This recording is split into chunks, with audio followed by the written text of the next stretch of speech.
Hey, it's Mark with a QA with some QAs for subscribers to this YouTube channel. I was going to say my newsletter, but I really only do this for people who subscribe to YouTube. So thank you for subscribing. If you're not subscribed and you're watching this video, what do they say? Smash that thumbs up button, hit that like button, and make sure you subscribe. I actually don't really post a lot of YouTube videos, but it's just a really easy way for me to get stuff out. So I'm going to read some questions I've gotten from people. I'm just going to read you my response. Do I think it is possible for Bitcoin to go into a harsh 80% bear market without a clear FOMO spiky top first? No, I don't.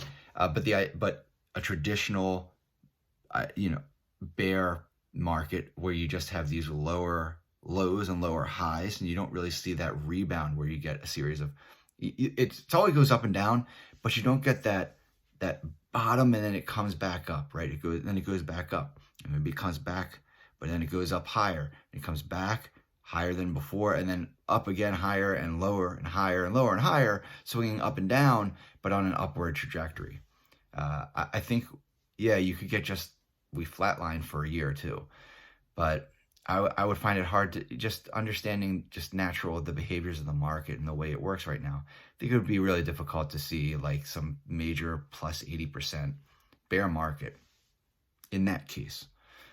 But yeah, if we do melt up, blow off top, FOMO, spiky top, yeah, it's going to be really rough. It's going to be a really, really tough time for a lot of people for a very long time. Am I worried about crypto getting more intertwined with legacy systems? I'm not sure that they really are, at least to the extent that people say they are. Statisticians say crypto has at best a mildly positive correlation with U.S. stocks. Legacy system, I hope you like my laundry room. Legacy systems started to use derivatives and will probably do more of that as Wall Street builds the infrastructure to support that. Derivatives don't affect spot markets, though it's possible for large coordinated interests to play spot market and derivatives in a way that influences price or just manipulate the market, period. In any event, financial assets go up and down in price based on trust or belief in their value. Read Shiller's work or Modern Behavioral Economics. Belief matters more than anything else. Worry about what happens in the legacy markets once people lose faith in those assets. Because those markets, those assets are so much larger and they have real world significance, crypto doesn't. Of course, worry about the value of your crypto going down, but your crypto losses would pale in comparison to a crash in any of these other markets, stocks, bonds, debt, or some country has one of the big countries, EU, China, US, had some sort of major financial problem.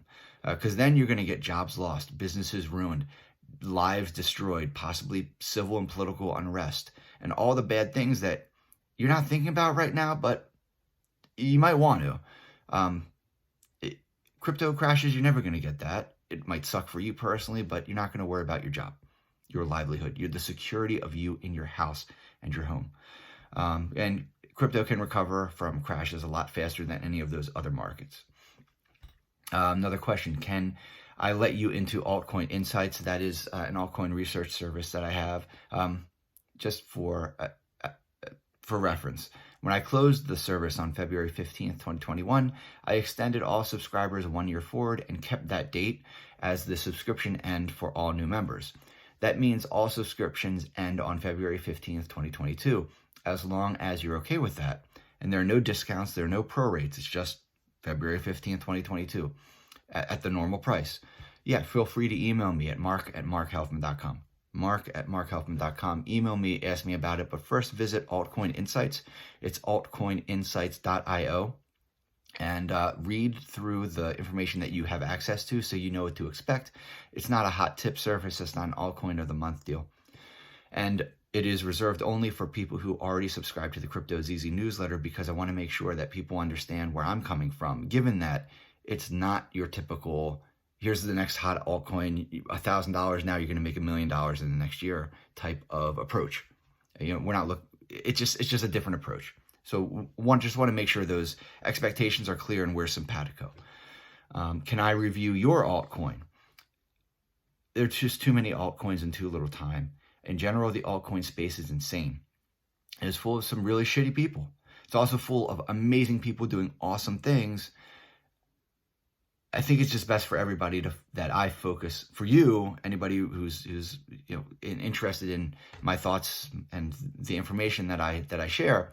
I think it's just best for me to focus only on small projects that haven't gotten exposure yet, but have a lot of potential, and that's a big enough job. But send me projects, altcoins, email me. It may take me a while to reply. I may not know anything about it, but I'm happy to reply to your emails. Send it to mark@markhelfman.com.